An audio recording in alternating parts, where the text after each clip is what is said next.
girl. That's hot. Hi, everyone. Welcome to Pass the Tea. I am Angela Mansberry. And I'm Sherry Poppins. And this week on Pass the Tea, we're reviewing RuPaul's Drag Race Season 13, Episode 3. Let's get into it. So now we are looking at our bottoms from the first week. We love a good bottom. We love a good bottom. Thank you for your service.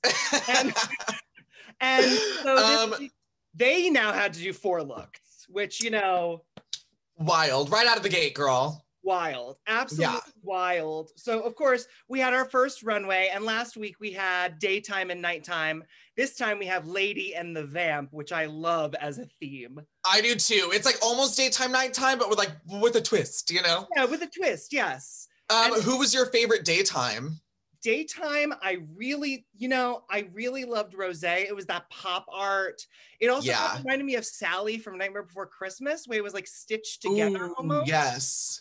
I was really into Rosé, and it was one of those moments where I was like, wait, who is that? And then I'm like, oh, Rosé, okay. Yeah, it was very like Comme des Garçons kind of vibes, like that shoulder moment. So structural and beautiful. I would say Rosé too for me, or I also really liked Denali's, but maybe Rosé was edged out a little bit. And then I think the same for me with the Vamp look. Rosé's that headpiece she had was just everything. It was everything, and it was like a horror video game villainess kind of character.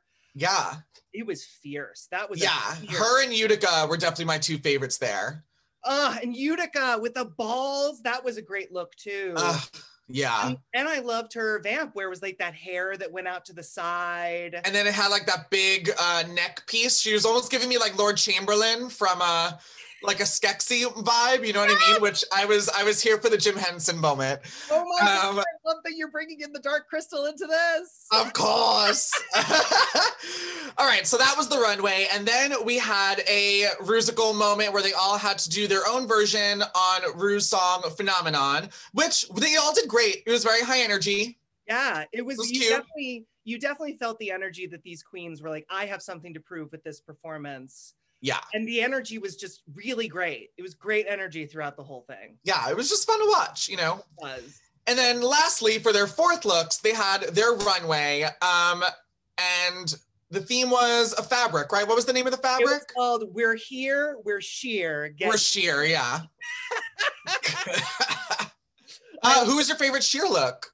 So once again, I loved Rosé. It reminded me, you remember from like the Ice Cream Man, you'd get that cotton candy ice cream that was that's what the leaves reminded me of, was like that cotton candy ice cream, and I was living for it. I do, I can see that for sure, absolutely.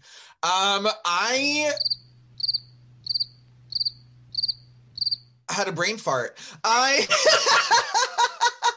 think if I had to pick one, I would have picked Tamisha's, strictly because she made it all by herself, and it looks like high quality red carpet couture. It was. And it was sheer, like so stunning. Loved it. So beautiful. The color was really beautiful. It really caught the light really well. It did. It was just very elegant and sophisticated. Which normally isn't my cup of tea, but it just was so striking. The craftsmanship was so professional. And so we had no bottoms this week. We just had 2 tops, and our 2 tops were Denali and Rosé. Yes, which I thought was fair. It was fair. They were both really solid throughout all of the competition that week.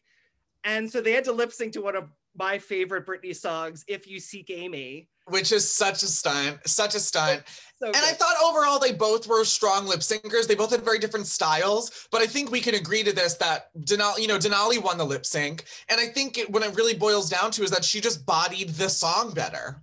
She connected with the music. It felt like a character arc. It was really just a joy to watch her. Yeah, she deserves that 100%. That $5,000. $5,000 stimulus check, cash it, check it. And it was a great episode. Yeah, it was so good. And now next week, finally, the 2 sides come into one. And it's going to be jam-packed full of drama. I cannot wait. It's like a merge episode in Survivor. I'm here for it. Yes. But until next week, this has been Pass the Tea. I'm Sherry Poppins. And I am Angela Mansberry. And we will see you next week. Cheers. Bam! Back to you, Amber. Cheers. Bam. Girl, that's hot.